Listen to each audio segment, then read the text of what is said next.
Good day, everyone. So, this is day 2 of SCC3, or Curriculum and Assessment for Physical Education and Health Education.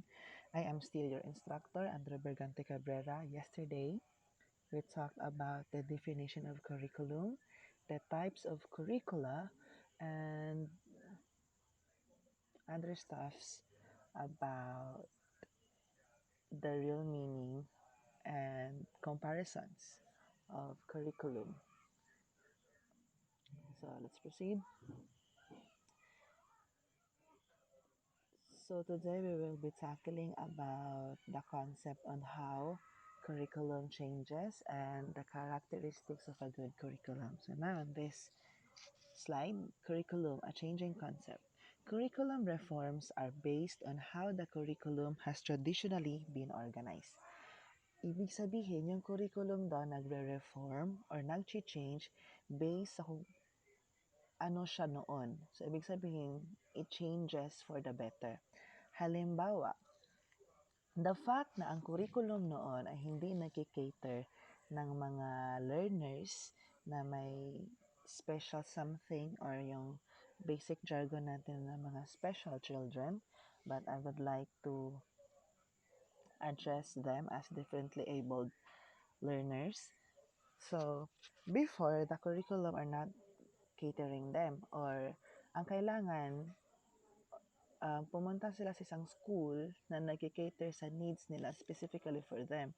So, parang merong bias sa doon na system. Pero, there are still differently abled learners na need talaga na doon na type na school magpapa-enroll. However, there are schools na dapat, there are differently abled learners na pwede at kaya namang makipagsabayan sa regular learners. So, ang curriculum, nag-change siya, nag-reform, para makater yung ganong issue or yung ganon na concern. So, ang nangyari, nagkaroon ng special education or the inclusive education kung saan yung mga differently abled learners ay pwedeng mag-aral sa isang regular school kung saan they will be merged on a regular class with the regular students kung saan they won't feel na there is something different sa kanila. So, ang tawag doon ay mainstreaming. So, isa yan sa um, iba-ibang mga example kung paano nagre-reform or nag-change yung curriculum because curriculum is ever-changing. And the fact that nothing in this world is permanent, only constant change. So, proceed. There are many reasons why there is a reform in curriculum. So we have three factors. We have cultural transmission, we also have environmental adaptation, and total personality development. So in cultural transmission, actually pang Prof. Ed to na mga na topic, pero i-share ko na lang. So in cultural transmission, maaaring mag-change ang curriculum based sa culture. So nasa culture, bakit? Bakit mag-change siya based on culture? Ito yung mga maaaring maging factor. Inculturation or learning your own culture. So, ang ibig sabihin ng inculturation or learning your own culture, if there is something, there might be something sa culture mo na hindi mo naiintindihan or marami kang sagot, marami kang tanong rather. So, what are you going to do para ma-suffice mo yung or ma-satisfy mo yung curiosity mo? So, you will do research, magtatanong ka, and eventually, you will learn the reasons. So, you will gain knowledge and learning about your culture because of your curiosity. So, ang tawag doon ay enculturation or learning your own culture. And di lang yun na it is not only limited to that kind of example kasi there are lots of examples and instances na kung saan maaaring pumasok ang concept ng enculturation. So now, if there is enculturation, that is learning your own culture, there is also acculturation wherein it is learning others' culture. So ano yun? Halimbawa, there is a comparison of culture, to which halos nangyayari yan sa araw-araw, di ba? Comparisons. So, if you will compare sa halimbawa, culture mo na bawal kayong kumain ng pusa, and then there is a type of culture kasi may friend ka na nandun na may ganun klase ng kultura, and then sa kanila pwede kumain ng pusa. So, you will ask why. And then eventually, maaaring magkaroon kayo ng different answers or different perspective in terms of that kind of matter. However, the only thing that will keep you in harmony is respect. Respect other culture. If you will learn something na, ay, bakit yung culture nyo ganito? Kasi sa amin ganito. Huwag mong ipagpilitan yung idea ng culture mo sa culture nila. And also, there is other instances na you will feel na there is something na gusto mong malaman sa culture nila kasi you are so curious about, maybe you are so fond of that idea, or maybe you are so indulged in their culture, kaya gusto mo na magtanong. So, ang nangyayari, nagkakaroon ng acculturation or learning others' culture. Now, inculturation and acculturation, it's not bad.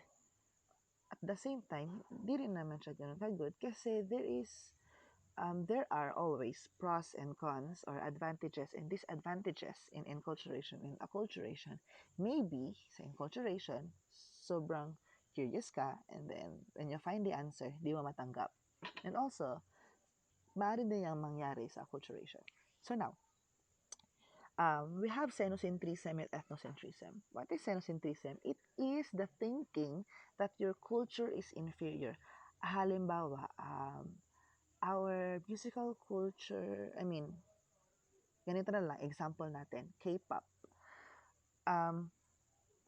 You think that you're so, dahil fan ka ng K-pop, hindi mo na gusto yung OPM. So, you will think that your culture is inferior. So, mas tinatangkilik mo or mas gusto mo yung K-pop more than OPM. Or halimbawa, mas gusto mo yung imported goods kesa naman sa goods na locally made. So, usually, di ba, sinasabi ng mga tao, ay, mas okay yung ano kasi imported, kasi yung ganito, local. Huh? And then, they are saying the word local as if it is really bad, as if it is tantamount to the word fake. So, actually, from the word local, dito na siya ginawa sa atin. So, ganun yun siya. So, yun yung nangyayari sa xenocentrism, the inferiority of your culture. And in contrast to that, we have ethnocentrism or your culture is superior. Halimbawa naman, the American thinking, yung sinasabi na ganun, some people say na nilulook down tayo ng mga Americans. But that is just an opinion. So, halimbawa, American will say that our products here are better than yours. So, ganun yung comparison. So, yung culture ko is American. And then, yung isa, yun yung inferior na culture. So, ipagpipilitan ko na mas maganda or mas magaling yung or mas better yung culture namin. Or halimbawa, the Japanese culture or their discipline is way better than the discipline of the Filipinos. But in reality, kung sasabihin ko yun, xenocentrism, kasi ako yung Pinoy, and then sila yung Japanese.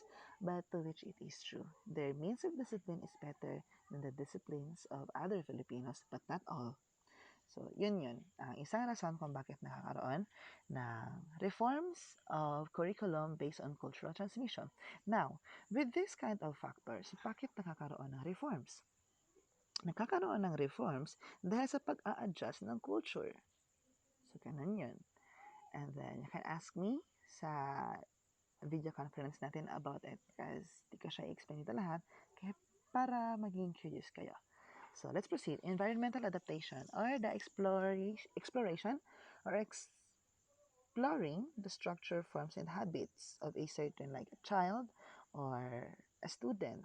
So, yung structure, forms, and habits, yung nag-a-adjust siya yung curriculum, nag-a-adjust siya sa ganito.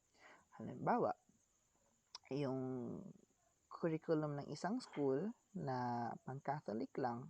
So, yung bata, yung children na mag-enroll doon, so kailangan niya ring mag-adjust. Pero, the moment siguro na gusto ng PTA na i-change, so maaaring hindi na siya maging Catholic school. So,